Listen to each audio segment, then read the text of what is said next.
फरवरी 2020 में नीतीश कुमार के द्वारा दिया गया शिक्षकों पर भाषण सुना। आज शुरुआत उसी भाषण के एक अंश से होगी। नीतीश बाबू कहते हैं कि बिहार के बच्चों में शिक्षा का अभाव है। सुनिए, असल में बिहार के बच्चों में शिक्षा का अभाव है। पता कर लीजिए कि आपके बिहारी व्यापारी या वो लोग जो आर्थिक रूप से संपन्न हैं, वो अपने बच्चों को सरकारी स्कूल में पढ़ाते हैं कि नहीं। नीतीश जी ने उस भाषण में यह भी कहा कि हम कोई बात को इतना जल्दी नहीं मानते हैं, उस पर बहुत काम होता है। बेशक आप काम करिए, लेकिन कई लोगों के मैसेज मेरे पास आए कि नीतीश सरकार की हट शिक्षकों को नष्ट करना चाहती है। स्क्रीनशॉट लगा दे क्या? चलिए स्क्रीनशॉट लगा देते हैं, आप स्क्रीन पर देखिए। नाम छुपा लेंगे, अब उनको बर्खास्त करवाने का मन नहीं है मेरा। अब शुरू करते हैं। नमस्कार, मैं प्रशांत राय हूं, आप जनता जंक्शन देख रहे हैं। अब लगातार शिक्षकों पर वीडियो बनाऊंगा। आज के वीडियो में सिर्फ यह बताऊंगा कि बिहार के शिक्षक क्यों हड़ताल पर हैं, और अगले वीडियो में इतिहास से लेकर वर्तमान तक की वो सारी बातें आपको बताऊंगा जो आप लोग जानना तो चाहते हैं, लेकिन नीतीश जी सुनना नहीं चाहते। नीतीश जी का कहना है कि बिहार के बच्चों को शिक्षक पढ़ा नहीं रहे थे। जनाब, शिक्षक ऐसे कैसे पढ़ाएंगे? उसके लिए तो आपको उनका भी ख्याल रखना होगा। अब बिहार के मुख्यमंत्री साहब का कारनामा सुनिए। सीधा सीधा मुख्यमंत्री नहीं, शिक्षा विभाग को भी कह रहा हूं, तो वो भी अपने आप को इसमें जोड़ ले। जो शिक्षक, नियोजित शिक्षक प्रदर्शन कर रहे थे, उन पर कार्रवाई की गई, केस दर्ज किया गया, निलंबित भी कर दिया गया। अब 2-3 सवालों के जवाब दे दीजिए नीतीश जी। आप जब विपक्ष में थे तो धरना पर बैठते थे, आपको उठाकर 7 साल के लिए जेल में डाल दिया जाता तो क्या करते? 7 साल के लिए आप कभी जेल में गए हैं? अच्छा माफ कीजिएगा, हम ये भूल गए थे कि आपके पास धन और बाहुबल दोनों हैं। लेकिन एक बात माननी पड़ेगी कि आप घुमाते बहुत बढ़िया हैं।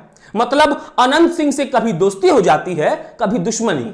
कभी आप कहते हैं कि वो बाहुबली हैं, कभी कहते हैं कि सज्जन व्यक्ति हैं। लेकिन अभी बात हम शिक्षकों की कर रहे हैं, जो आपसे खुश नहीं है और हड़ताल कर रहे हैं। उनकी कुछ मांगे हैं तो उनको निलंबित कर देना एकमात्र उपाय है क्या?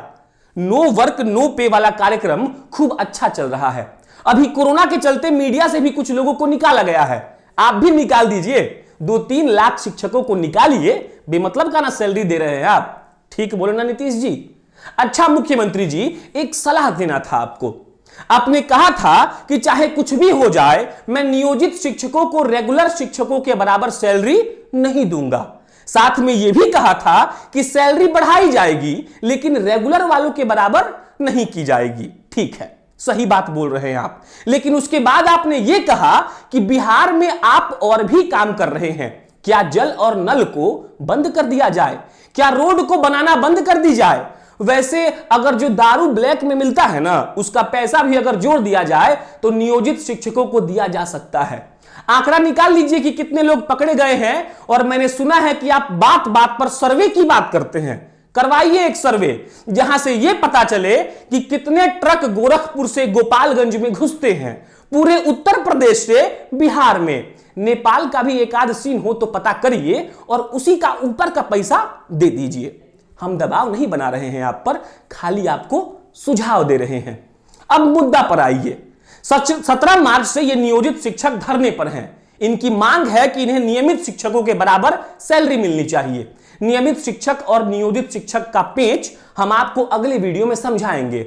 हम आपको यह भी समझाएंगे कि ये शिक्षक क्या कर रहे हैं। साथ में जानना यह भी जरूरी है कि यह सब शुरू कहां से हुआ था। आज सिर्फ कटाक्ष होगा उस नीतीश कुमार पर जो कहते हैं कि मैं बिहार का इकलौता नेता हूं जो बिहार का भविष्य विकास की कलम से लिखेगा। लेकिन एक चीज ये समझ नहीं आ रही कि भविष्य तो शिक्षक लिखते हैं और वो तो हड़ताल पर हैं। फिर नीतीश जी अकेले कैसे लिखेंगे? कॉपी कलम का भी तो दिक्कत हो सकता है ना जी। यहां यह बताना भी जरूरी है कि उन शिक्षकों की बहाली कैसे हुई थी। इन नियोजित शिक्षकों की बहाली या तो पंचायत के स्तर पर हुई थी या जिला के स्तर पर। और शिक्षा विभाग के साथ साथ मुख्यमंत्री का यह मानना है कि कुछ अयोग्य शिक्षक बिहार में बच्चों को पढ़ा रहे हैं। फिर एक सवाल कि आप जब जान रहे हैं कि वो अयोग्य हैं, फिर भी आप उनको पढ़ाने दे रहे हैं, और आप कह रहे हैं कि आपको बिहार के भविष्य की चिंता है। सवाल यह भी है कि जो शिक्षक नियोजित हैं और धरने पर हैं, वो कितना काम सही तरीके से करते हैं। और यह भी कहने से मैं नहीं चूकूंगा कि बिहार में अभी भी ऐसे कई विद्यालय हैं जहां बेंच टेबल और ब्लैक बोर्ड तक नहीं है। नीतीश जी, इसका कोई जवाब दीजिए। आप अगर जवाब नहीं देंगे तो कोई बात नहीं, क्योंकि आपने विधानसभा में कहा है कि वोट जिसको देना है दीजिए, लेकिन हम अपने फैसले पर टिके रहेंगे। अब अंतिम पैरा।